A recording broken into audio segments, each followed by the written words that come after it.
E aí, tudo bem com vocês? Eu sou o André Vasconcelos, professor de Educação Física, que veio abordar um assunto maravilhoso acerca de direitos humanos. Vamos entender como isso se correlaciona à área de Educação Física? Foca na tela para a gente contextualizar a aula de hoje. Bom, as práticas corporais como esportes e danças são formas de linguagens que expressam histórias e culturas. O corpo é um meio de denúncia e reivindicação essencial para a vivência dos direitos humanos. Entendeu alguma coisa? Compreendeu? Se não entendeu, esse é o nosso momento, porque o que a gente vai abordar seriam aspectos culturais, de vivências práticas, em que a gente pode permitir que o indivíduo seja ele, respeitando quem ele é. Isso é direitos humanos, é você ser quem você é. É isso, professor? Se não é, vai ser agora porque a gente vai aprofundar ainda mais. Direitos humanos. Os direitos humanos garantem dignidade e respeito à diversidade. Vamos grifar algumas palavras aqui que são fundamentais. Dignidade, respeito e diversidade. Refletindo nas práticas da educação física. É fundamental assegurar a participação de todos, respeitando identidades e valorizando culturas. Colocar aqui, mais uma vez, grifado, participação de todos, respeito à identidade e valorizando culturas. Na educação física, o nosso papel é possibilitar a você, aluno, a vivência e a experienciação de práticas corporais que lhe possibilitem a ampliação dos seus saberes culturais. Identificar, reconhecer, vivenciá-los é oportunizar que você tenha experiências mais vastas, mais amplas acerca de quem você é. Respeitar e possibilitar a todos a vivência é fundamental. E é nesse sentido que os direitos humanos vão começando a se inserir dentro desse contexto escolar, dentro desse contexto educacional. Porque a gente tem que assegurar a todos essa experiência. Compreendendo? Se não estiver compreendendo, vamos agora aprofundar na definição de direitos humanos e começar a fazer essa correlação direta à educação física. Vamos lá. Aqui temos um mapa mental para você se articular acerca dos direitos humanos. O que é os direitos humanos? Conjunto de normativas inerentes ao ser humano que protege a dignidade humana. Direitos humanos nada mais é do que o seu direito de ser. Tranquilo? Compreendido isso? A dignidade humana é o seu principal direcionamento acerca de respeitar as suas características, seus atributos, a sua vivência, a sua vida. É respeitar você como indivíduo.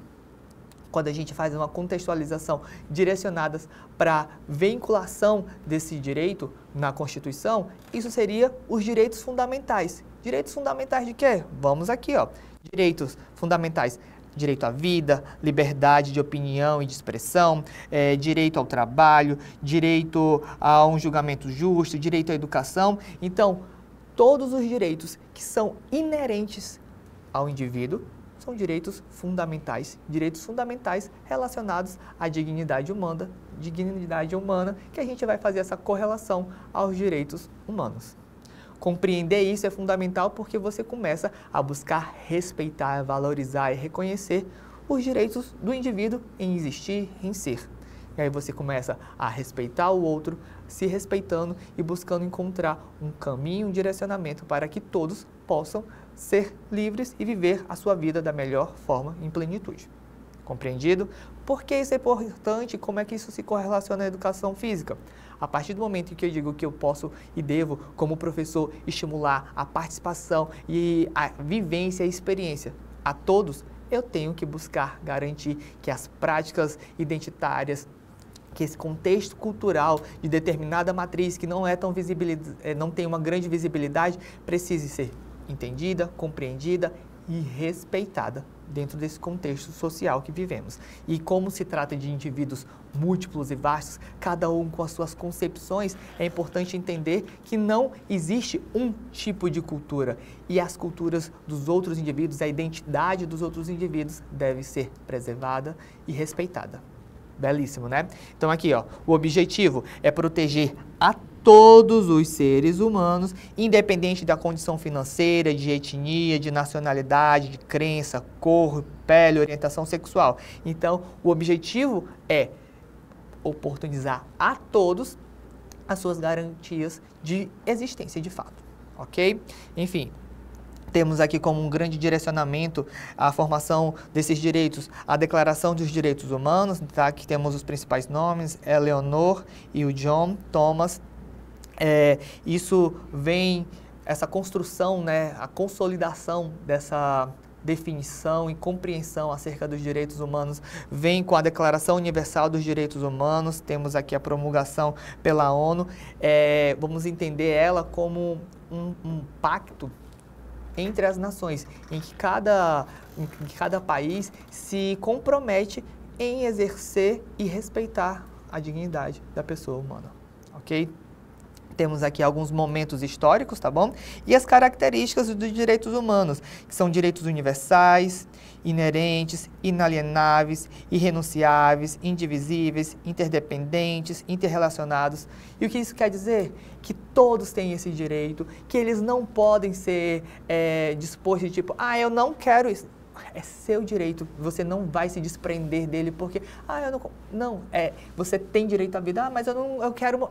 Você tem direito à vida. Então, entender que é universal, que é para todos, em todos os sentidos, em todos os aspectos, independente. Aqui funciona, não funciona. Se a pessoa é estrangeira, vem no Brasil, direitos humanos é para todos, ok? Inerentes, inalienáveis, interdependentes, ou seja, um direito não impede a existência de outros e ambos podem existir de forma independente, né? E é nesse sentido que a gente tem os direitos humanos, como uma forma de garantir que o indivíduo possa ser livre e viver a sua plenitude como um ser. Ok? Compreendido? E a educação física entrou como nesse contexto? Vamos agora entender esse contexto.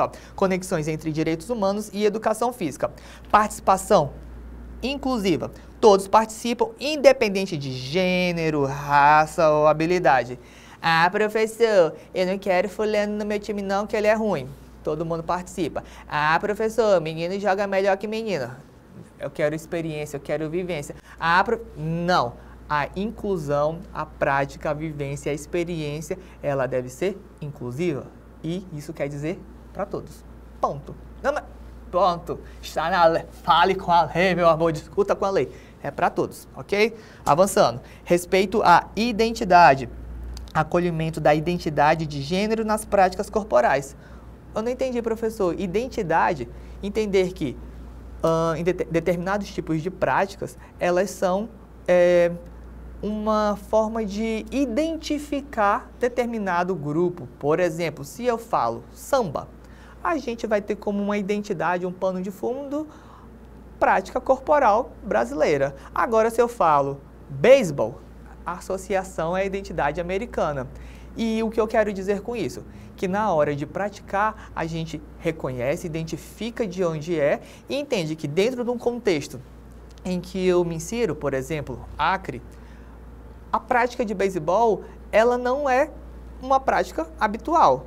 Então não presta? Não, não é sobre isso. Não é sobre isso. É sobre entender que o contexto em que se insere determinados tipos de prática fazem parte da identidade daquele local. Mas vivenciar, experienciar é uma prática que deve ser oportunizada a todos. Tranquilo? Agora sim entendeu, hein? Valorização cultural. Incorporação de manifestações culturais tradicionais e periféricas. O que eu quero dizer?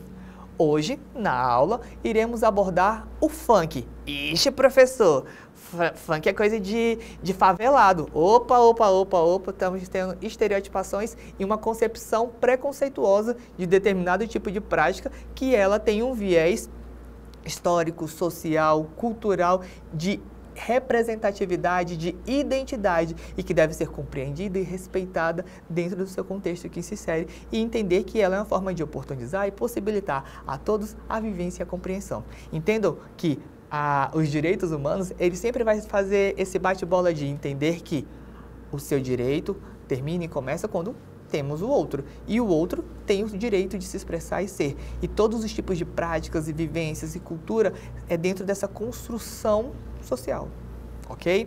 E aqui, por fim, temos o combate à exclusão, questionamentos de padrões corporais e competitividade excludente. O que eu quero dizer? Aquilo que eu mencionei anteriormente. Não quero fulano no meu time porque ele não sabe jogar. Meu amor, Não se trata sobre não saber, se trata sobre aprender e poder vivenciar de forma livre esse conhecimento. Ok? Então, exclusão jamais. E até porque direitos humanos têm como seu direcionamento, sua diretriz, oportunizar a todos a dignidade humana. Isso significa respeitar o indivíduo. Belíssimo. Eu sei que você já está saindo aqui um jurista, já está entendendo a dimensão acerca dos direitos humanos e já começou a fazer essa correlação com a educação física. Aqui temos uma abordagem acerca de práticas estigmatizadas. A capoeira, por exemplo, é uma prática que representa a resistência cultural afro-brasileira, mostrando como a luta pela valorização cultural se entrelaça com a história de opressão. A dança de rua e o breaking são expressões que refletem a identidade da juventude periférica, trazendo à tona questões de inclusão e reconhecimento social. De forma geral, existem tipos de práticas que ela consegue e possibilita à sociedade, possibilita aos indivíduos a ampliação de informações, um aspecto histórico ali, a capoeira, como é que a capoeira surge, qual era o direcionamento, era segmentado para escravos, por causa dos escravos, de entender que o contexto e a história vai narrando ela como uma forma de dança, mas que era para ser uma forma de repressão aos maus tratos que tinham. Entendam, o contexto social vai direcionar e narrar uma história, e essa história faz parte da identidade. Entender isso como uma forma de resistência e de narrativa dessa construção de garantir os direitos humanos é uma forma de a gente começar a atrelar e associar direitos humanos, educação física, como esse contexto de possibilitar a vivência e experienciação de práticas corporais identitárias. Exemplo aqui, como eu mencionei, capoeira. Temos aqui práticas corporais, manifestações tradicionais, são formas de resistência social, já mencionamos isso acerca da capoeira. Expressão de identidade, corpos, expressão, história, pessoas, coletivo, o funk, como a gente mencionou anteriormente, que vai ali expressar a vivência e a realidade de determinado grupo, de determinada sociedade, em determinado contexto, mas que tem uma narrativa e que, por ser periférica, acaba sendo estereotipada, tem esse viés de preconceito acerca dela, mas que, de forma geral, tem um potencial de elevar o indivíduo e de se sentir pertencente a determinados tipos de grupos, de determinados tipos de vivência, ok? E aqui, como forma geral, derrubar as barreiras, porque os corpos são livres, confrontam preconceito e desigualdades, que foi o que a gente mencionou acerca, por exemplo, do funk, e aqui, mais uma vez, a palavra livre dentro desse contexto em que a gente compreende que o indivíduo pode ser quem ele quer ser dentro das suas concepções, ok? Respeitando sempre quem? Isso, os direitos humanos, dignidade da pessoa humana, ok? Então aqui só para a gente recapitular, a educação física é um espaço essencial para discutir e promover os direitos humanos, utilizando as práticas corporais como ferramentas de transformação social. Quando o corpo é livre para se expressar, ele se torna um veículo de cidadania e resistência contra a opressão. A partir do momento em que a gente entende que os direitos humanos é um instrumento de garantia da dignidade do indivíduo, e que isso, dentro de um contexto escolar, aqui na aula de educação física, é buscar compreender as práticas corporais, compreender o contexto histórico em que ela se insere, compreender como eu faço para oportunizar a todos a vivência e experienciação dessas práticas. Ok? Muita informação? Relaxa que a gente vai agora fazer exercícios para poder assimilar ainda mais o conteúdo. Então, foca na tela que a gente vai fazer a nossa primeira questão agora. A capoeira, praticada por muitos jovens nas escolas públicas, é reconhecida como patrimônio cultural imaterial da humanidade.